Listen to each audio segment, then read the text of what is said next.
ವಿಶೇಷವಾಗಿ ಪಾರಿಜಾತ ಚಿರಪರಿಚಿತ, ಈಗ ಸನ್ನಾಟ ಸಂಖ್ಯಾಬಲದಿಂದ ಇನ್ನಷ್ಟು ಜನರಿಗೆ ಮುಟ್ಟುತ್ತಿರುವಂಥ ನಮ್ಮ ವಾಹಿನಿ ಮೂಲಕ ಈಶ್ವರ ಸೇನ್ ಬೆಟಗೇರಿ ಅವರು ಇವತ್ತು ಆ ಫಂಕ್ಷನ್ದಲ್ಲಿ ಭಾಗವಹಿಸಿ ಅಲ್ಲಿ ಏನು ನಡೀತು ಅನ್ನೋದನ್ನು ನಿಮಗೆ ಮುಟ್ಟಿಸೋ ಕೆಲಸ ಮಾಡ್ತಾ ಇದ್ದಾರೆ. ಏನು ನಡೀತಿರು ಗುರುಗಳನ್ನ?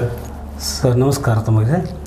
ಆತ್ಮೀಯರು ಸರ್, ಸುಮಾರು 78 ವಸಂತಗಳನ್ನು ಪೂರ್ಣ ಮಾಡಿರುವಂಥ ನಮ್ಮ ಹಿರಿಯ ಪೂಜ್ಯ ಗುರುಗಳಂಥ ಪ್ರೊಫೆಸರ್ ಚಂದ್ರಶೇಖರ್ ಅಕ್ಕಿಯವರ ಒಂದು ಹೃದಯ ಸಮ್ಮಿಲನ ಅನ್ನುವಂಥ ಒಂದು ಕಾರ್ಯಕ್ರಮ ಇವತ್ತು ಕೇಲಿ ಆಂಗ್ಲ ಮಾಧ್ಯಮ ಶಾಲೆಯ ಸಭಾಂಗಣಗಳು ನಿರ್ವಹಿಸ್ತಾರೆ.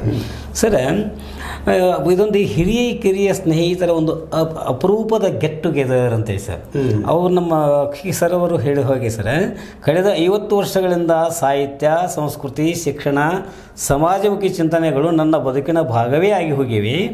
ಅಂಥ ಅಪರೂಪದ ಸಂದರ್ಭಗಳಲ್ಲೆಲ್ಲ ನನಗೆ ಹೆಗಲೆಣೆಯಾಗಿ ಜೊತೆಯಾಗಿ ನಿಂತಿದ್ದೀರಿ. ನನ್ನನ್ನು ಎಷ್ಟೊಂದು ಪ್ರೀತಿಸಿದ್ದೀರಿ, ಬೆಳೆಸಿದ್ದೀರಿ, ಹಾಗೇ ಗೌರವಿಸಿದ್ದೀರಿ. ಈ ಋಣಭಾರದಿಂದ ತುಸುವಾದರೂ ಹಗುರಗೊಳ್ಳಬೇಕೆಂಬ ಆಸೆ ನನ್ನದು. ಅದಕ್ಕಾಗಿಯೇ ಈ ಒಂದು ಪುಟ್ಟ ಆತ್ಮೀಯ ಹೃದಯ ಸಮ್ಮಿಲನ. ಇದು ಗಂಭೀರವಾದ ಸಭೆಯಲ್ಲ, ಮುಕ್ತವಾಗಿ ಸಹಜವಾಗಿ ನೆನಪುಗಳನ್ನು ಹಂಚಿಕೊಳ್ಳುವ, ಹಿರಿಕಿರಿಯರ ಉತ್ಸಾಹವನ್ನು ಸಂಭ್ರಮಿಸುವ ಸರಳ ಸುಂದರವಾದ ಒಂದು ಅಪರೂಪದ ಗೆಟ್ ಟುಗೆದರ್.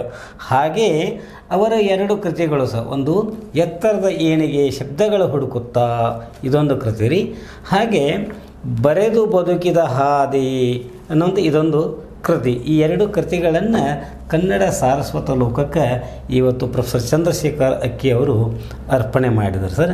ಇದು ಬಹಳ ಅತ್ಯಂತ ಸುಂದರ ಸರಳ ಸಮಾರಂಭ ರೀ. ಇದೇನು ಸರ್,